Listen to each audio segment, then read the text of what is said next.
పోలవరం నిర్వాసితుల్ని చంద్రబాబు సర్కారు పట్టించుకోవటం లేదు. దీంతో నిర్వాసితులు పరిహారం, పునరావాసంలో నిర్లక్ష్యంపై పార్లమెంటరీ కమిటీ సీరియస్ అయింది. పునరావాసం 22.66% అని ప్రభుత్వాన్ని ప్రశ్నించింది. భూమికి భూమి ఇవ్వకుండా నగదు ఎరవేస్తున్నారని పేర్కొంది. కాలనీలో సౌకర్యాలు లేకుండానే నిర్వాసితులను గెంటేస్తున్నారని కమిటీ చెప్పింది. ఈ మేరకు లోక్సభలో గ్రామీణాభివృద్ధి పార్లమెంటరీ స్టాండింగ్ కమిటీ నివేదిక సమర్పించింది. జాతీయ ప్రాజెక్ట్ పోలవరం కోసం సర్వస్వం కోల్పోయిన నిర్వాసితుల బతుకులు మాత్రం ఎక్కడ వేసిన గొంగళి అక్కడే అన్న చందంగా ఉన్నాయని గ్రామీణాభివృద్ధి పార్లమెంటరీ స్టాండింగ్ కమిటీ ఆగ్రహం వ్యక్తం చేసింది.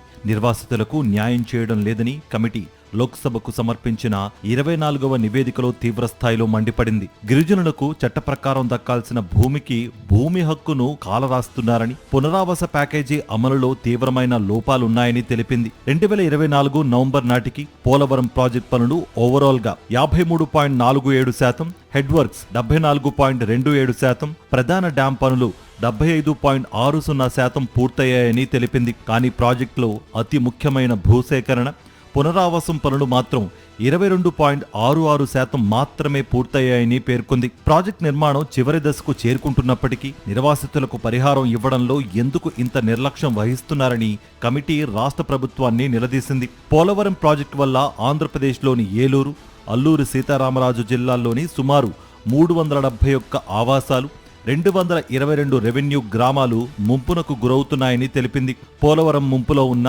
1,06,006 కుటుంబాల్లో సగానికి పైగా గిరిజనులే ఉన్నారని పేర్కొంది.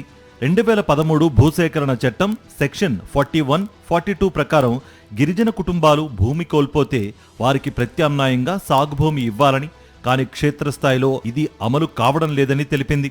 తగిన భూమి దొరకలేదనే సాకుతో గిరిజనులకు నచ్చజెప్పి నగదు పరిహారం అంటగడుతున్నారని, ఇది స్వచ్ఛందంగా జరుగుతున్నట్లు కనిపించడం లేదని పేర్కొంది. గిరిజన ప్రాంతాల్లో భూసేకరణకు ముందు గ్రామాల సభల అనుమతి తప్పనిసరి అని తెలిపింది. అటవీ హక్కుల చట్టం కింద గిరిజనుల వ్యక్తిగత, సామూహిక హక్కులను పూర్తిగా నిర్ధారించకముందే హడావిడిగా గ్రామ సభలు నిర్వహిస్తున్నారని తప్పుపట్టింది. పోడు భూములు సాగు చేసుకునేవారిని, భూమి లేని కూలీలను, మత్స్యకారులను నిర్వాసితుల జాబితాలో చేర్చడంలో అధికారులు విఫలమయ్యారని ఎత్తిచూపింది.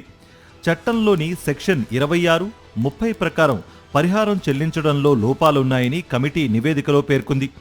భూమి విలువను నిర్ణయించేటప్పుడు పాత సర్కిల్ రేట్లను ప్రామాణికంగా తీసుకుంటున్నారని, దీనివల్ల రైతులకు తీవ్ర అన్యాయం జరుగుతోందని తెలిపింది. కేవలం భూమి విలువనే కాకుండా అందులో ఉన్న ఆస్తుల విలువను పరిహారంలో సరిగ్గా లెక్కించడం లేదని పేర్కొంది. చట్టంలోని సెక్షన్ 37, 38 ప్రకారం పరిహారం మొత్తం చెల్లించి పునరావాస కాలనీల్లో అన్ని సౌకర్యాలు కల్పించేంత వరకు నిర్వాసితుల నుంచి భూమిని స్వాధీనం చేసుకోకూడదని, వారిని ఖాళీ చేయించకూడదని తెలిపింది. పునరావాస కాలనీల్లో త్రాగునీరు, డ్రైనేజీ, పాఠశాలలు, ఆస్పత్రులు వంటి కనీస సౌకర్యాలు కల్పించకముందే నిర్వాసితులను తరలించే ప్రత్యామ్నాయాలు జరుగుతున్నాయని కమిటీ ఆగ్రహం వ్యక్తం చేసింది.